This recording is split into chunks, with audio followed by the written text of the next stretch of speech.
It's a work of mercy. All of them are. That means they're hard. Right? If they were a walk in the park, we wouldn't call them works of mercy. It's an effort. They're in our sinful, fallen world, given my sinful condition, they're always an effort.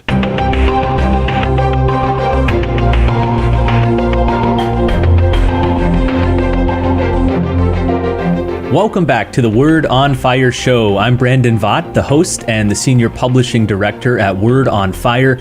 We all strive to be spiritually great. We want to be magnanimous men and women, great-souled people. But how do we get there? Well, the church offers a concrete sevenfold path, and that's what we'll discuss today with Bishop Robert Barron, joining us from Rochester, Minnesota. Bishop, good to see you as always. Hey, Brandon. Good morning to you. You just got back from your old stomping grounds in California. Yeah. You went over there for a few days. Tell us about that trip. What'd you do and how did it go? Yeah, I went really for two official reasons. One was to preside at the wedding of Madeline Lear and her husband. Madeline's the youngest daughter of the legendary TV producer Norman Lear, whom I came to know a little bit when I was out in California. And as a touch of sadness, Madeline got married just a few days ago, and just a few weeks before the wedding, her dad died. So Norman was at the age of 101. So it was kind of a poignancy to it, but it was a lovely wedding at St. Monica's Church in Santa Monica. So I saw a lot of my old friends back there and presided at that wedding. Then a few days later, I confirmed Shia LaBeouf. So Shia, as many of our listeners know, I met when I was in California. We did that interview that was viewed by a lot of people. Well, he's hung in there with his formation as a Catholic, and so he petitioned for confirmation and asked if I would do it. So I went out there to the lovely mission of Santa Ynez, which I knew very well from my pastoral region. That's where I first met Shia, and presided at his confirmation, which is very moving and a lovely event. So those were the two official reasons I went back, and then I saw a lot of my old buddies and friends back there too. Well, God bless Madeline and her husband and Shia and all of our friends back in California there. Well, a couple weeks ago, we discussed the 7 corporal works of mercy. And today, we're going to discuss the 7 spiritual works of mercy, the sort of parallel grouping. First of all, what's the connection between these two sets? Is one more important than the other? Does one have a higher priority in the eyes of the church? Talk about the connection between the corporal works and the spiritual works. Isn't that interesting, Brandon? I think that's a very important point. They asked Aquinas, why do we have sacraments? Why don't we just, receive the grace of God and we understand that God's a spirit and we've received it? And his answer was, well, because we're not angels. If we were angels, maybe that would be true, but we're not. We're embodied spirits. And so there needs to be both matter and form, he said, in the sacraments, right? The form appealing to the mind, the matter to the body. Well, something similar here, I think. We're both body and soul. We're embodied spirits. And so God's mercy comes to us both in soul and in body. And you might read that as a way of understanding two types of reductionism. One is you hyper-spiritualize the faith. It's all just about the spiritual order. You forget about the body. Well, there are forms of Gnosticism that do that. Or go the other extreme. And I think you find it in a lot of forms of liberal Christianity today, which is reducing, if you want, to the material. It's all about, economic well-being and material well-being and taking care of the material needs of the poor, et cetera. And the church has said both and, as it typically does. It says, no, there are enormous spiritual needs we have, and they have got to be met with the spiritual works of mercy, and enormous physical needs. They're met by the corporal works of mercy. So I like that instinct. And I've used it actually in conversation with people who want to reduce sometimes, I think, the Christian life to taking care of the economic or bodily needs of the poor. And I'll say, look, there are a lot of forms of poverty, not just economic and bodily poverty. Someone who's ignorant, someone who is spiritually bereft, someone who's sad, someone who's unforgiven. Well, those are all people who have great needs, but not at the material level, but the spiritual level. And the church wants to address all those forms of poverty. Let me just briefly list out these 7 spiritual works of mercy. We'll go through each one of them in more length, but here they are briefly. Admonish the sinner, instruct the ignorant, counsel the doubtful, comfort the sorrowful, bear wrongs patiently, forgive all injuries, and pray for the living and the dead. Why is it, you kind of hinted at this already, but say more about why it is that the church says it's not enough for us to love others only with our body? Why is it important that we meet the spiritual needs of their minds and their souls as well? Right. Well, to love is to will the good of the other. And so there are goods in the spiritual order, and we just implicitly named all of them. Intellectual goods and goods of the soul and moral goods and so on. And so that's an expression of love and mercy, is to will the good of the other at that level and not just at the material level. Well, again, let's walk through each of these 7 spiritual works of mercy. Good. As I said earlier, you might consider these the pathway to spiritual greatness. If you want to be a spiritually magnanimous person, do these 7 things. And so let's maybe use these, as we did for the corporal works of mercy, as an examination of our own consciences to discern how we're doing in each of these areas. So let's start with the first one, admonish the sinner. This isn't one that gets a lot of attention usually in most parishes or places, but why is this one important? Boy, it's so important, isn't it? Monio in Latin, to warn, right? To admonish a sinner is to warn a sinner that he or she is on a bad spiritual path. Now, I know in our Western culture, the etiquette is very much hands off. Don't talk about someone's religion. It's none of your business. That's your private concern. Don't tell me what to do. But see, that's repugnant, Brandon, to a healthy Christianity, because we are our brothers' keepers. We are our sisters' keepers. We're on for each other. And part of that, go back to the book of the prophet Ezekiel, when he's given that charge to warn the people of Israel. You're a father. I mean, you know that. If your kids are doing something that's really destructive, either to others or to themselves, and you don't do anything about it, you never warn them about it, or even if they're not even on that bad path, but they might be tempted by it, and you'd be a pretty bad father if you never warned them, don't go down this path. So that's the model, I think, with our brothers and sisters. We don't do it obnoxiously. We don't do it in a Pharisaical way and all those bad things. But look, what you're doing right now is dangerous to yourself and to others. And it's an act of love. It's an act of mercy to point that out. I'll say one last thing about it. I think one of the dimensions of the clergy sex abuse scandal was that we priests and religious didn't do nearly enough of this, admonishing sinners. Priests who saw someone who was engaged in some questionable behavior and never warned the sinner, never challenged the sinner. That at least contributed to that problem. So, fraternal correction, it's an old phrase we use. It's a good phrase. Do it in the gospel manner. You don't run to the internet and complain about someone. Go to that person one-on-one. And if that doesn't work, bring in one more witness. That doesn't work, bring in a few more. If that doesn't work, bring it to the church. Remember from the Gospel of Matthew. But that's all under the rubric of admonishing the sinner. All right, let's turn to the second spiritual work of mercy, which is instruct the ignorant. I think that word is usually used pejoratively. Nobody likes to be considered ignorant, but how do we practice this spiritual work? Yeah, and good, that distinction, ignorant doesn't mean stupid. I mean, so if someone's stupid, they're lacking in some basic intellectual capacity. Ignorant just means I don't know. I don't know. And so filling up the mind of someone who doesn't know some important things, that's a work of mercy. Every teacher knows that. I was a teacher for a long time. But in any field of endeavor, you're teaching a kid mathematics, you're teaching history, you're teaching science. Beautiful. That's a merciful act to fill up their eager mind with truth, because that's one of the basic spiritual hungers we have.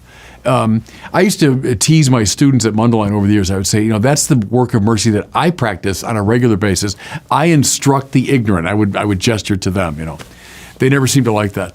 But it hinges on that distinction between, I wasn't saying I instruct stupid people. I'm saying I'm offering, I hope, spiritual wisdom, intellectual wisdom to those who are hungry for it. That's a merciful act. And I'd say to every teacher, you're a teacher, Brandon, as a parent. I mean, every parent is. That's an act of mercy. So don't see that as somehow divorced from the spiritual or moral order. It's not. Again, I resisted those over the years who would say, Well, you're out there at the seminary, in your ivory tower, and I'm here working on the streets with the poor. I said, well, I'm working with the poor as well. I'm working with those who are intellectually poor. And I'm feeding their minds as you're perhaps feeding their bodies. So they're both works of mercy. Don't set them, against each other. The third spiritual work of mercy is counsel the doubtful. Talk to us about that one. Boy, how relevant today, isn't it, Brandon, when so many, especially young people, doubt religion. All the avatars and evangelists of atheism and materialism and determinism, they're thick on the ground. They're out there. They're in the internet space. And they've produced in the minds of a lot of people doubts about God, about eternal life, about the soul, about all these spiritual truths. We were pretty bad at it, in my judgment. When the new atheist evangelists were doing their work, we were pretty bad at counseling the doubtful. It's related in a way to instructing the ignorant, I suppose, but if someone's got a doubt about the religious side of life, help them. Help them with it. Don't withdraw into your privacy. Don't say, well, that's your problem. No, that's a form of poverty. That's a real spiritual poverty. Well, get educated. Get apologetic material. Consult, whether it's online or through books, some of the best minds on these things, so that you can counsel those who are doubting spiritual truth. And don't play the American game of just, this is all private. That's a private concern of yours. Who am I to tell you what to do? No, I know this, Brandon, from my own life, that when you become doubtful about high spiritual things, that's a form of suffering. That's a form of pain. It's spiritual suffering. Well, it's a merciful person that wants to address that situation. So who are people around you right now? Again, you as a father, maybe your kid's going through difficult times. I think of the famous case, you'll like this, of William F. Buckley, when his son, Christopher Buckley, who's become a famous writer himself, but he started losing his faith, when he was a teenager. And his dad they went on vacation, and his dad read to him Chesterton's Orthodoxy. He just read it aloud to him, Well, that was a work of mercy. He was counseling the doubtful at that point. Now, maybe that's not your thing to read Chesterton aloud, but find some way to do it, because doubt is a form of suffering and poverty. You and I, over the years, have both read lots of books and studies regarding people who have left the church. And one of the most alarming and clear findings from these studies is how many young people would say, I drifted away in middle school, high school, or college because no one answered my questions. Right. And one thing that sticks out to me in a lot of those responses, though, is that oftentimes the young people didn't volunteer that they had doubts. It requires a little probing to figure out, okay, you are struggling with this or that belief or concept or practice in the church. Yeah. So I think those of us here who are wanting to practice this spiritual work need to do a little active work to find those who are doubting in order to help them. Yeah, good. Just as we seek out the materially poor sometimes, we have to go find where they are. We have to seek out the spiritually suffering too. Okay, so we're running through the 7 spiritual works of mercy. First was admonish the sinner. Second was instruct the ignorant. Third was counsel the doubtful. Let's turn now to the fourth one, which is comfort the sorrowful. Talk to us about this one.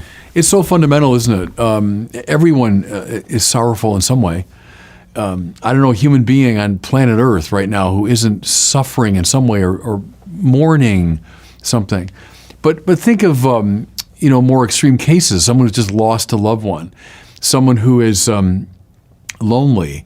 They've just moved to a new city. They have no friends or connections. Someone who's failed.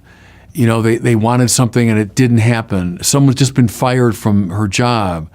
There are a lot of people around us all the time who are sorrowing. Well, address them, find them, seek them out, help them, counsel them. Spend time with them. Think of in the book of Job, before they start speaking and making a mess of things, the friends of Job sit with him silently for 7 days. Good. That's called comforting the sorrowful. Find someone, and it's not that hard. We all know someone right now who's sorrowing over something. Seek them out. Don't wait for them to come to you. but you find a way to come to them and offer them comfort. It's like someone who's hungry or thirsty. It's a real elemental need, isn't it? Someone who's sorrowing, that's a suffering. It's a pain and emptiness at a very deep level. I think of, when I was doing parish work many years ago, it's like visiting lonely people was a big part of the job. I used to go most Fridays, and I bring communion to elderly folks who couldn't, get out of the house. And I brought the Lord to them sacramentally. But a lot of the visit was spending time with lonely people who were sorrowing. And I remember, I'd have to make the rounds of like several people within a few hours. So the moment would always come when I say, well, I have to leave now. And just the look of pain on their face because they look forward to that moment of that visit. Well, good. That's a spiritual work of mercy to do that. The fifth spiritual work of mercy is bear wrongs patiently. Yeah. It strikes me that among all 14 works, the 7 corporal and the 7 spiritual, this one among all of them, you might say is the only one that is passively done. You're not doing anything. You're not responding to people who have wronged you with harsh criticism or reaction. Talk to us about this one. Bear wrongs patiently. Yeah, one of the verses that I've always loved is bear patiently the troublesome.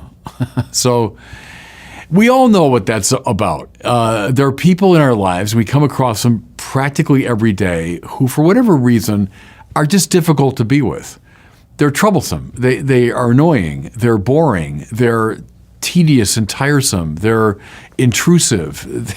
They're impolite. Just go through your day. And maybe when you examine your conscience at the end of the day, call them to mind. Who were some troublesome people that I had to deal with today? Well, there's a classic reaction to troublesome people, which is to walk away from them, to bark at them, to criticize them in turn, to bore them as much as they're boring you.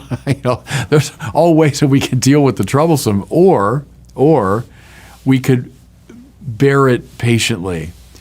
We could respond in love, willing the good of the other to someone who's troubling us. One thing I think of, because I'm not a big talker on airplanes. I'm on airplanes a lot, but I kind of put the headphones in and I watch a movie or something, or read a book, because you never really know. Here's this person next to you. You have no idea who this person is. And sometimes it doesn't work and the person starts talking, and it might be in a very troublesome way. It might be annoying or tedious. But I think of this work of mercy in those situations where, okay, why was this person sent to me right now? If you believe in divine providence, and as Aquinas says, God's providence extends to particulars, you and I right now having this conversation is part of God's providence. All right, why was this troublesome person put in my path today? I always like Jose Maria Escrivá on this one, where he said, don't say, gosh, this person is really bugging me. Say, Lord, thank you because this person is sanctifying me. Was this troublesome person sent to sanctify me, to draw forth from me my patience, my forbearance, my love, my generosity, So it's such a practical one. I like that about it. And we all face it almost every day. Not everyone you meet is a great friend and is full of fun and delightful to be with. In fact, most people aren't. And then some are the opposite. They're annoying, they're boring, they're troublesome. Okay. Use that as an opportunity to love. That's this work of mercy. Obviously, all 14 of these works are embodied in the person of Jesus Christ. Yeah. Jesus demonstrated how perfectly to do all of these things. But for this one especially, I think of Christ bearing wrongs patiently in the last hours of his life. He's insulted, he's beaten, he's mocked, and he just takes it. He absorbs all of it into himself and thereby diffuses it. But I think he's the great exemplar, especially of this one. Yeah, absolutely. All right, number 6, the 6th spiritual work of mercy is to forgive all injuries. Talk about that one. Yeah, boy, how central to the teaching and practice of Jesus was forgiveness. And we every day in the Lord's Prayer, as often as you pray it, forgive us our trespasses as we forgive those who trespass against us. To forgive, it's it's a work of justice, and beyond justice, a work of love. When you forgive someone, if you're separated like this, and you've done your part, that's an act of justice. But then they haven't moved. To forgive is to kind of bear their burden, to go the extra step to be reconciled. Well, that's asking too much. Yeah, I know it is. That's the whole point. It is asking too much. It's not fair. He should have moved too, and you would have met in the middle. But he didn't move. So you've got to bear his burden. You have to actively forgive. And it's exceptionally difficult. But, Brandon, look at every troubled place in the world, and you'll find near the heart of it an incapacity to forgive. Justice, that's why after years and years and years of hearing justice, justice, justice, I'm always a little bit wary of so much justice language, because justice is always shouted by everybody on all sides of conflicts. But what resolves the conflict goes beyond justice. It has to. It's not less than justice. So I'm not bad-mouthing justice, but you've got to go beyond justice, I think, if you want to resolve a conflict. And I think that's why it's so central to Jesus' preaching and praxis. Again, go back to your example of the Lord on the cross, right? Father, forgive them. They know not what they do. As he bears the sins of the world, his answer is not vengeance or violence. It's forgiving, love. Yeesh, boy, it's hard. Mind you, it's a work of mercy. All of them are. That means they're hard. Right? If they were a walk in the park, we wouldn't call them works of mercy. It's an effort. They're in our sinful, fallen world, given my sinful condition, they're always an effort. This one especially, it's a work of mercy to forgive. At the end of the day, can you look back and say, okay, did I forgive someone today? And that has to do with your heart, but also with external action. Did I write a note? Did I make a phone call? Did I reach out in conversation? Did I say a forgiving word to someone? That's a tough one. But it's a work of mercy. Well, the seventh and final spiritual work of mercy, the way to be spiritually great, is to pray for the living and the dead. Why is this one critical? Yeah, we pray. Is prayer for us? Sure. I spent my holy hour this morning, partly in meditation. I prayed the Jesus prayer this morning. Some of it is just, I have these cards in my prayer book that, of great saints, that I spend time just meditating on them. So, prayers, for me, sure, in a way, but an aspect of prayer, and I try to bring it to every holy hour, has to be praying for others. Bringing to mind, when you pray, those who are in need. And, don't press me on it, because I don't know the answer, to lay out the exact metaphysical dynamics of how all this works. But I know it's at the heart of our great tradition that we are connected to each other spiritually, and that somehow in asking God to help someone, I channel something. I become a vehicle in God's providence of his mercy toward another. We experience co-inherence, right, as Charles Williams called it. We inhere in each other. And so as Christ bore the sins of the world and offered forgiveness to us, so we can bear each other's burdens, physically, yes, but more importantly, spiritually. I can through my prayer help to bear the burden of somebody. And so that's a huge part of prayer. When you say to someone, how's your prayer life? Oh, I really haven't prayed in years. Well, that's bad for that person, yeah, but it's also bad for all the people that he should have been praying for. I would say that a lot when I was teaching at Mundelein, and the young guys were learning the Liturgy of the Hours, and they'd say, Father, sometimes I just don't feel like it. It's such a burden. I say, well, I don't care. I don't care what you feel like it. You're not praying just for you to get your spiritual, elevation. You're praying for, and that's the training, see, for a priest. When you pray the Liturgy of the Hours, you're especially praying for the people that you serve. All my priesthood, and now as a bishop, I'm very aware of it. When I pray now, it's this diocese. It's Winona Rochester that I'm praying for above all. And it's the priests, it's the people I met here Those I know who are suffering, I'll bring them to mind. One thing too, Brandon, people staying away from Mass on Sunday, bad for all kinds of reasons. But I'll tell you, one reason it's really bad is they weren't praying for the living and the dead. That's one thing you do at Mass. Mass is the supreme prayer of the church. All right, good. You're there for your own, edification, sure. But you're also there because you're a member of the mystical body, and you're obligated to pray at that Mass for the living, and for the dead. But one thing, I think you probably heard me do this at Mass at the Prayers of the Faithful. I often say, let's pray for so-and-so who's died. And then I'll say, and let's pray for all the dead who have no one else to pray for them. Someone prayed that many, many years ago, and it stayed in my mind that, okay, I'm saying Mass, the universal prayer of the church, the greatest prayer of the church, offered to the Father in Christ. Well, yeah, I am. I'm going to pray for people I've never met, people I have no idea who they are. They could have lived 1,000 years ago, but I'll pray for them because no one else is praying for them. That's one of the tragedies of absenting ourselves from the Mass, is we don't perform this work of mercy.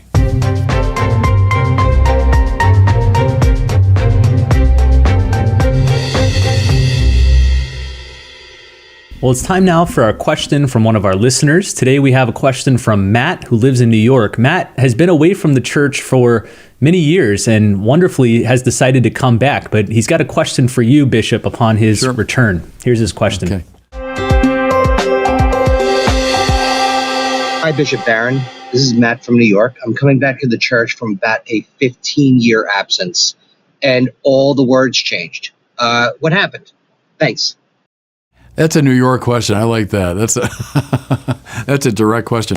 Well, what happened, so you said 15 years ago, it was about, when was it, Brandon? 2011, I think.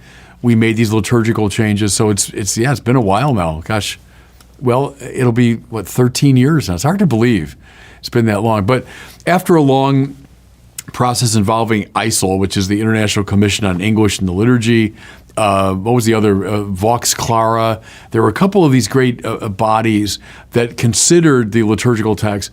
The sense was that in some ways the translations that followed the council immediately were not adequate to the Latin. And so we went back and provided, and I think in many ways, far more adequate translations. There was a fear, too, that the older translations had certain prejudices in them against the transcendence of God. They were more in the immanent direction. So these two bodies tried to correct those imperfections, and they gave us, beginning in 2011, this new translation. Now, it's really not fair to say that all the words changed. In fact, I'd say most of them remain more or less the same. But we did indeed update and make more faithful to the Latin the renderings of the liturgy. I think most of our people, got used to it pretty fast. There was a great concern. I remember that, like, oh my gosh, what will the people do? And they're going to run away and they won't get it. I think pretty quickly people adapted to them. And I like the prayers much more. They are better crafted. They are more respectful of the beauty of the liturgy, the transcendence of God and all that. But that's what happened about, 13 years ago now. Well, as we wrap up here, I am delighted to tell you about Word on Fire's newest book. This one is by the inimitable Peter Kreeft. I know many of you who listen to this show are big fans of Peter Kreeft. We published many of his books before. This new one is called Ethics for Beginners, Big Ideas from 32 Great Minds. Socrates once said that a good person does not worry much about the little things, like whether he lives or dies, but only about the one big thing, whether he is a good person or a bad one. In this book, Ethics for Beginners, philosopher Peter Kreeft reclaims the importance of ethical study in answering life's big questions. What is the meaning of life? How should I live? How should I treat other people? Unlike many other modern texts on the subject, this one asserts that ethics is real, that good and evil are knowable, and that we can learn to act well so become better and happier people. So he looks at the big ideas of 32 of the most important ethical philosophers. If you previously read Socrates' Children, his 4-volume history of philosophy set, this would be a great follow-up book to it. Again, it's called Ethics for Beginners. You can find it at wordonfire.org/ethics. Well, thanks so much for listening and watching. We'll see you next time on the Word on Fire show.